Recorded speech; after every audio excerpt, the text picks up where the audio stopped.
Que no trobes informació en clau valenciana? Ningú et conta com t'afecta l'actualitat? València Maig, el programa que t'acosta a la realitat des del prisma que busques, des d'un punt de vista valencià, de la mà de Josep Puigades.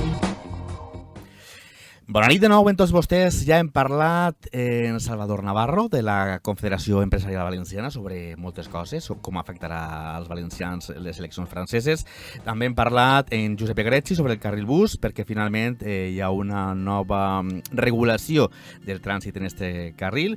I ara anem a parlar sobre una cosa que vull que escolten.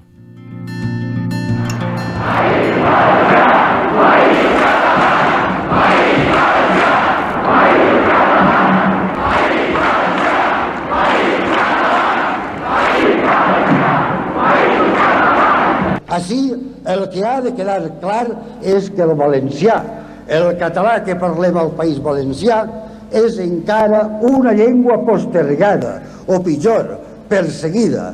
Ens la volen acorralar al reducte folclòric. I no, així hem acudit a manifestar-nos per la unitat de la llengua. Qui és? Un, dos, tres, respondo otra vez. Leo Jiménez, l'has conegut? Sí, una cosa, no he sentit bé el que heu posat, Molt bé. Si me pots Jo us repetir. explique. Joan Fuster, en una plec el 1982 per a commemorar en Castelló l'aniversari de les normes del 32. Així, ell entra avui en notícia perquè la setmana que ve l'Acadèmia Valenciana de la Llengua li fa un homenatge. També han decretat el 2022, com a després de 20 anys de la seva mort, l'han declarat any Joan Fuster. Joan Fuster, controvèrsies a favor i en contra, però a mi el que m'interessa, no anem a entrar en dubte de la intel·lectualitat d'uns i d'altres, no podem mesurar això. Però sí, vull que m'expliques, Leo Jiménez, que és lingüista, vull que m'expliques l'assumpte identitari, perquè les jornades van llengua, pensament i societat. I clar, en el pensament supon que parlaran sobre l'aspecte identitari de Joan Fuster. Ahí és quan més controvèrsia hi ha, no?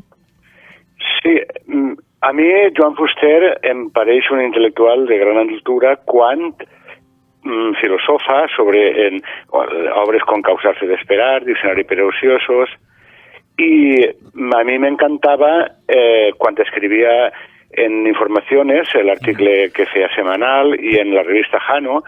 Tot això molt bé. A mi, en el tema identitari, em pareix que, encara que posaria tota la bona voluntat, a mi em sembla que es va equivocar-ho. Per què es va equivocar? Què és el que advocava i per això tingué el rebuig de bona part de la societat valenciana?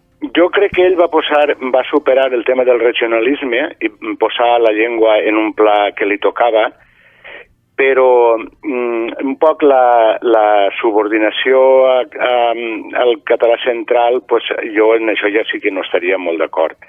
Jo tinc moltes de les obres d'ell, inclús el vaig conèixer, vaig tindre la sort. La qüestió, Leo, és que Joan Fuster, en lloc d'escriure en valencià, en les particularitats valencianes, va renunciar a aquesta manera d'escriure i va fer les seues obres en català central. Sí, jo en això me pense que no estic d'acord, es va equivocar. En Nosaltres Valencians està escrit en català de Barcelona, i País Valenciano, que és l'altra obra important també d'ell, el va escriure en castellà. Jo me pareix que si haguera seguit altres intel·lectuals com Giner, el pare Fullana I, Josep Giner, Sánchez Guarner, Ferrer Pastor i altres, em pense que haver estat més encertat. Jo crec que no la va encertar en això. També se l'acusa de ser propartidari dels països catalans. Parlava directament del País Valencià com a integrant dels països catalans. Bueno, jo crec que això va ser un brindis al sol.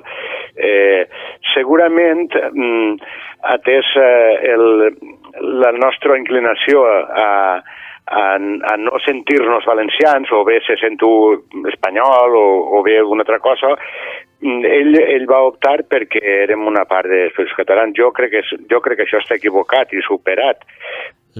Però, en qualsevol cas, crec que ho faria en la millor de les voluntats, però jo me penso que equivocat.